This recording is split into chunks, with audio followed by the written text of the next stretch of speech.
oh, she's probably really into reading about gorilla sex. That's what she wants. No.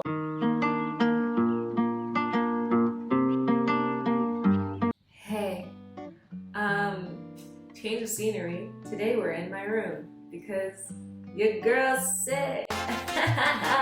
It's chill, but it's not, but it is. You know what I mean? I'm dating, and I hate it. I don't wanna do this anymore.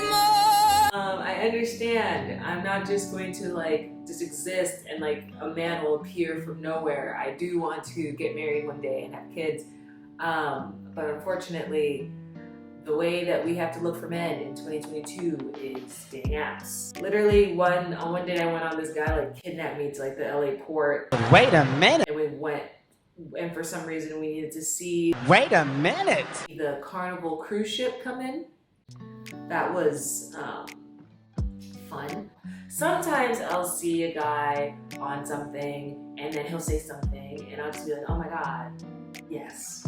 And then me and this guy matched, and then he just doesn't say anything. And see, when I get in conversations with guys, I'll do stuff like this because I think I'm hilarious, and they but see, this happens after I match with a guy. Before I can even match with a guy, I have the issues of looking through people's whack profiles, and I'll see things like this. Sometimes when I'm conversing with guys though, we'll be having a good conversation. There was one guy, let's call him Chris. Chris and I were talking about books, because I love books. This is my Goodreads if you want to friend me on there. I love to read. I read a lot of nonsense though, so be warned. But generally my nonsense is romantically inclined. I love rom-coms, I love comedies. I do get to philosophical stuff sometimes, or some biblical stuff that's really interesting to read, but I'm primarily reading a lot of romance. Comedic romances. Cute comedic romances. I really want to make a point to you that that's what I'm reading, because that's the point I made to him. He said, I think that you should read this short story. And I said, I've never heard of this. I googled it and I said, that cover's kind of interesting. The title's kind of weird. This short story is 13 pages long. I made it through about 4. So the premise is that it's 5 people who are being tortured by a supercomputer. So the supercomputer got into the world's bomb systems and whatever that, and it's this AI that literally has killed everyone else on Earth except these 5 people. It's 4 men and 1 woman. The short story makes it very pertinent that you understand this one woman is black. That you also understand that she is the only woman there. And the guys in the group will cycle between abusing her and then protecting her from the other guys. One dude in the group, the computer has also genetically modified him where he is now half gorilla. And it also wants you to understand that he has a very big penis. And I also really want you to understand that while she is being abused and having sex with all the men in the group, she really only enjoys having sex with the gorilla man. Now, my brother in Christ, what about me made you think, oh, she's probably really into reading about gorilla sex? That's what she wants. No. So it's not great. Trying to match with people is not great. When you match with people, it's not even great on the dates. I went on a date with a guy, and I was really bummed about this one because we decided to go see Everything Everywhere All at Once.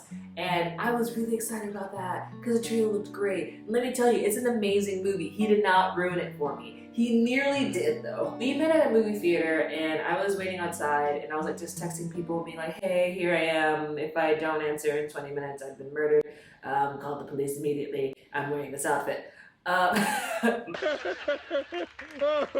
It's funny because it's true. I'm telling you, I'm sitting there and all of a sudden there's a presence that looms over me, and it's him, and he just standing there a full inch away from me, but I don't know who this is because he's wearing a mask and then also a hood. So it's his face completely obscured and he's just standing there, just breathing heavily, and I kind of turn and I'm like, hello? And then he goes, hey, Lena. It's me. So I really should have left at that point. But you know what God says about giving grace. So I stayed, and it just went downhill from there. This man's wearing like a dirty hoodie, joggers, and like some mismatched sneakers. It looked like he was just at home and he just like rolled out of bed and was like, oh yeah, I have that date, whatever, who cares? And then just appeared. So we go in, and then we go up to the ticket counter, and then like we walk up, and then there's just complete silence. And I'm just like, I don't understand what's going on. Because I don't understand why he's not speaking. Because I don't understand how he thinks these tickets are going to be given to us. Because I'm not paying for anything. So like, I'm confused as to what he thinks is gonna happen. You know what's bad when the staff at places that you go to look at you and they're just kind of like, baby. You good? No, you're not. He buys the tickets, we go inside, we sit down. Luckily, it was like a randomly like in the middle of the week, so there weren't a lot of people in there, which I love going to movie theaters in the middle of the week because of that. Like I want to have like a more empty theater, but this made it worse because he is a movie talker. So he was like literally opening up his full mouth and speaking to me at full volume during this movie, and I'm literally like, oh my god, is it meth? Is it cocaine? What drugs are you on? Like, what's happening right now? And I turn to him and I'm like, hey, like, text me. Like, we have cell phones. Just like send me a text of what you're trying to tell me right now. But he like didn't understand that. And he's like, oh, do you know the guy who directed this? He like used to make skits for Adult Swim. This is 10 minutes into the movie, by the way. And then he literally pulls out his phone and pulls up the video. And he's explaining to me what is happening in the video as he's playing the video during the movie. I don't know what face I made on my own face to him, but it was able to get him to put his phone away. And then we're watching the movie, and then he's like, oh, do you want a snack or something? And I'm like, yeah, sure, whatever. And then it's silent, finally, thank God, and I'm watching the movie, I'm really getting into it, and then all of a sudden he's like, you know, actually, I left my wallet in my car, so like, if you want something, like, unless you want to help. Again, I don't know what configuration of face turned to him and was given to him, but he immediately cut off that line of questioning, and he was like, yeah. I'll figure it out. I'll be right back. I'll go see if they can take my routing number. And I was like,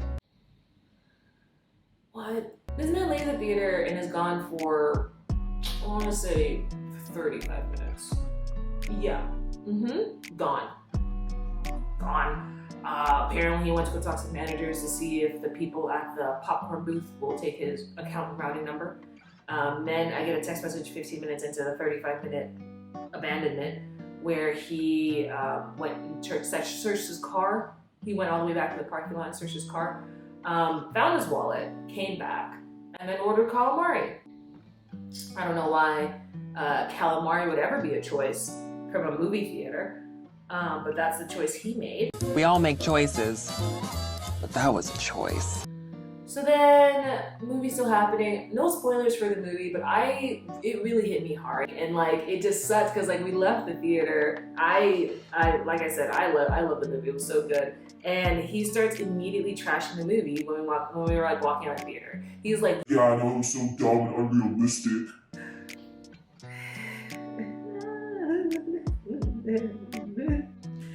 It does not end there. He then goes like, oh, I'm gonna use the bathroom, and I'm like, do whatever you want, I don't care. And then he goes to the bathroom, and then as soon as he like goes, I turn, and I like kind of like collapse on the wall, and I'm like, what am I doing? Maybe I should join a nunnery. And then like the same staff people who were out seeing the nonsense he was doing when he ran out to ask me to take his like routing number or whatever, and all this other stuff, was like looking at me, and they're like, baby. I'm like, look, don't look at me no more, leave me alone. Cause like I'm here, you know what I mean? This is already happening. So as soon as he finishes, and then we're like walking out, and I'm like trying to come up with like a lie of like, oh, my house needs to be rotated, so I gotta go. But then he's like, let's walk around the area, let's just walk. And I'm like, oh my god. So we're like in a mall, and there's lots of stores or whatever like that, and this mall is like a fancier mall, and it has like not car dealerships, but like car like brand stores where you can buy like merch for those stores, and for those cars. They're like, it's supposed to be like an experience or something. And I was like, huh, like it's like totally out of my tax bracket. I've never even seen that before. I don't understand what's going on. Like, but I was like, oh, just making a dumb conversation because he is upsetting my life. And I don't want to be there anymore, but I'm still trying to be polite. I'm just like, oh, do you think that would work for you? Would you like buy a car based off of, you know, walking around this mall or whatever? And he like whips his head at me and he's like, verbatim, I'm not a person who can be pushed into buying things based off what my friends think.